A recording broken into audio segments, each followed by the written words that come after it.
Olá, boa noite. Meu nome é Iago Randolfo Ruela. Eu vim aqui no 29º Cicusp para apresentar meu trabalho de iniciação científica, que tem como título a obtenção de ciclocarbonato via fixação do dióxido de carbono a partir de NN de glicidil 4-glicidil oxianilina, ou também comercialmente conhecido como DGOA. Para começar, a gente vai falar por que o uso do dióxido de carbono na reação. Bom, são N motivos. O primeiro deles é que ele é um dos causadores do efeito estufa, que é um problema ambiental que o mundo inteiro vem enfrentando. O segundo motivo é a estabilidade da molécula, que tem uma estabilidade termodinâmica e cinética, e é a forma mais estável de compostos oxidados de carbono. O terceiro motivo é que é um reagente barato e abundante. A gente pode ver aqui por esse gráfico do CO2 Earth, que em 2021, julho de 2021, tinha essa medida de partes por milhão. Então, a abundância dele torna-se um reagente barato para transformar o de problema ambiental para tecnologia de uso do ser humano. Bom, sobre a síntese agora. Aqui nessa imagem vemos a forma do DGOA, o catalisador, que é o brometo de tetratilamônio, e dióxido de carbono, que é o outro reagente, para formar, então, o nosso ciclocarbonato de DGOA, mostrado aqui abaixo.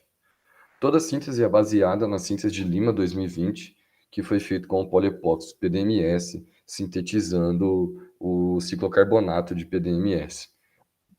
A proporção matemática é baseada nos grupamentos epóxicos. Aqui vemos na forma de DGOA 3 grupos oxiranos, enquanto o PDMS tem apenas 2. Logo, toda a proporção que foi usada no PDMS, que foi de 0,3 teba, 30 ml de 2-etoxetanol e 30 gramas de PDMS, ela é multiplicada por 1,5, logo que tem 50% maior grupo de epóxidos aí. Então, as medidas da nossa síntese foram de catalisador 0,0225 gramas por grama de epóxido, e o solvente foi medido na proporção de 2,25 ml por grama de epóxido, certo? A temperatura se manteve a mesma, que é de 150 graus, e a velocidade de agitação foi a mesma, que é de em torno de 200 RPM aí. Mecanismo de reação. O tetrabutilamônio, ele é usado para abrir a cadeia aqui nesse carbono, menos ligado aqui da cadeia de oxirana. E ele serve para estabilizar o alcoóxido formado pela abertura da anel da oxirana. O mecanismo de reação é um ataque dele logo, e em seguida forma-se o par iônico, como a gente vê aqui. Como ele estabiliza essa abertura, ele dá tempo para o dióxido de carbono reagir aqui com o oxigênio e depois fechar a cadeia novamente, formando então o ciclocarbonato. O espectro F-Tier da amostra. F-Tier é o infravermelho por transformada de Fourier. Quando a gente realiza o infravermelho, então aí observa-se a formação dessa banda, que é por volta de 1.800 centímetros recíproco no número de onda. Esse número de onda que temos aqui indicado na imagem, ele é da dupla ligação de CO, que é de carbonila do ciclocarbonato, segundo a literatura, toda a literatura que a gente pesquisou. Então, com o infravermelho, a gente pôde chegar na consciência que a reação estava formando ciclocarbonato, só que quanto a gente não sabia. Para isso, a gente fez o cálculo de rendimento pelo equivalente epóxi. Seguindo a norma STM D165297, a determinação do epóxi é feito a partir do equivalente epóxi. O que é o equivalente epóxi? Ele é a medida para compostos possuem grupamentos epóxi, que descreve a massa em gramas que contém 1 mol de epóxi, mas massa em gramas do quê? De grupos oxiranos. E para fazer isso, no laboratório, a gente usa um método indireto, no qual a gente reage ácido clorídrico com o TEBA, adicionando o TEBA aí por volta de 10 ml dissolvido em ácido acético, e essa reação forma o ácido bromídrico. O ácido bromídrico, como indicado aqui embaixo, ele abre a cadeia da oxirana, alterando o pH ali da solução, que quando a gente vai pingando aos poucos cristal violeta, à medida que tem ali de ácido bromídrico reagido, muda de cor, e a partir dessa mudança de cor a gente sabe quantos ml de cristal violeta foi, e a partir disso a gente consegue calcular quantos grupamentos epóxi tinha ali em massa na solução. Para isso a gente faz primeiro a titulação do epóxido, que é do DGOA. O E, no caso aí, é a porcentagem de peso de epóxi. O F é o fator de padronização da solução titulante.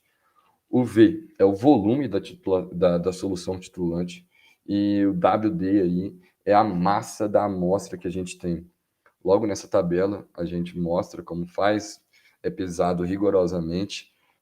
Em 3 Erlenmeyers, a gente tem pesos 1, 2, 3, o volume de 1, 2, 3 usado, e a partir disso a gente calcula o E e faz a média para chegar no E mais adequado. Assim, a gente calcula o equivalente epóxi, 43 vezes 100 dividido por E, 71,67 gramas por mol. O 43 aí e o 100 são constantes que a gente encontra a partir do fabricante. Depois, a gente faz a titulação do ciclocarbonato de DGOA, que usa basicamente a mesma fórmula e a mesma metodologia, chegando aqui a um E de 7,23, calculando um EW de 594,56 gramas por mol.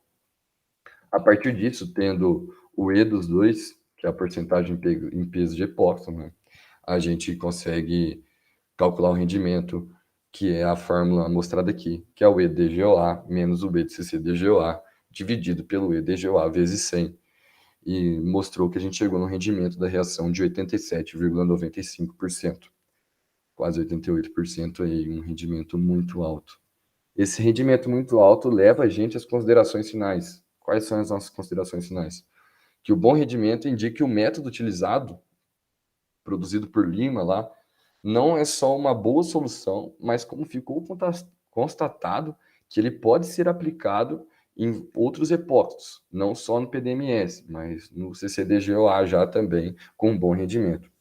E também, para concluir, a viabilidade do uso do dióxido de carbono de forma sustentável e produtiva, no qual a gente usa dióxido de carbono comercial e consegue chegar aí nesse bom rendimento, que pode ser logo aplicado na indústria, talvez.